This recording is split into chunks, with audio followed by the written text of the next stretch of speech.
तो ये है इहदिनस सिरातल मुस्तकीम, तू हमें सीधे रास्ते पे चला, सिरातल लज़ीना अनअमता अलैहिम। ये बहुत अहम आयत है। देखिए अल्लाह ने जो बताया कि सीधे रास्ता अल्लाह से मांगो, तो आगे सीधे रास्ते को जो डिफाइन किया जा रहा है वो यूं नहीं कि सीधा रास्ता वो है जो कुरान और हदीस का रास्ता, सिरातल कुरानी वल हदीस। 100% सीधा रास्ता कुरान और हदीस ही का रास्ता है, 100% वही है। लेकिन यहां ये नहीं कहा जा रहा कि कुरान और सुन्नत के रास्ते पे, बल्कि कहा जा रहा है सिरातल लज़ीना अनअमता अलैहिम, उन लोगों का रास्ता जिन पर तूने इनाम किया। वजह उसकी ये है कि इंसान की नेचर ये है कि वो लोगों को फॉलो करता है, वो किताबों को फॉलो नहीं करता। ये इंसान की नेचर है।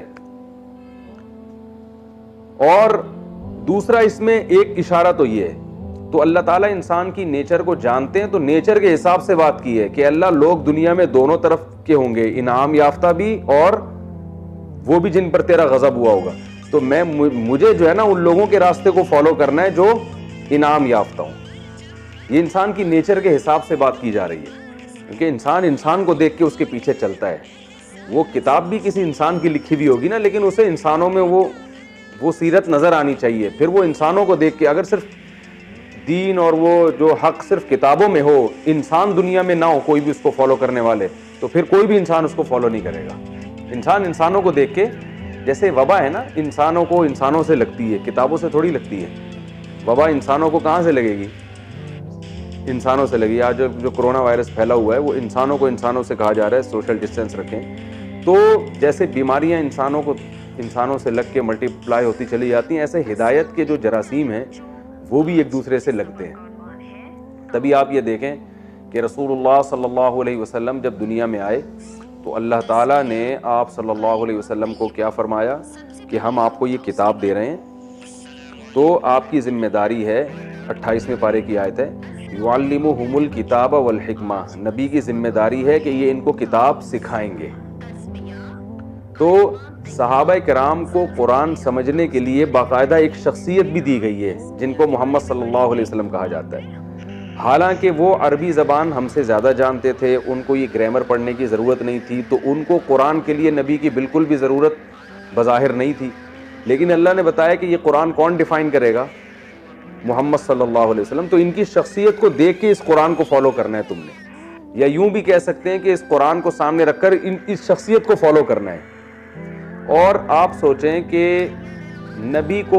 नबी ने सहाबा को सिखाया, तो क्या ये पॉसिबल है कि जो बाद में ताबीईन आए वो खुद से कुरान समझ लेंगे, वो किसी शख्सियत से नहीं सीखेंगे?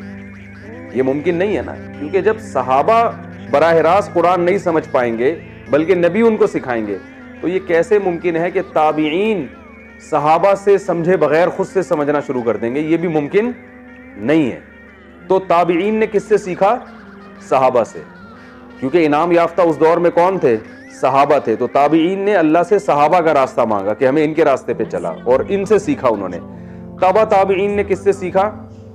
ताबीईन से। किसी ने भी ये नहीं कहा कि मैं किसी शख्सियत को नहीं मानता, मैं तो डायरेक्ट कुरान पे चलता हूँ। जैसे आजकल बड़े बड़े प्रोफेसर आए हुए कि मैं इस्लाम में कोई भी शख्सियत आई है, कोई सब एक तरफ, मैं जो हूँ ना सिर्फ किताब को फॉलो करता हूँ। तो ये इस आयत में इसकी भी नफी हो रही है कि डायरेक्ट किताब को नहीं, लोगों को भी फॉलो करना पड़ेगा जो उस किताब पे पहले से चल रहे हैं। तो ऐसा नहीं हो सकता कि लोग दुनिया से सारे खत्म हो जाएं और आप एक फंटर उठ के पैदा हुए हैं और कह रहे हैं कि मैं किताब पे चलूंगा, बाकी सारे तो गलत थे।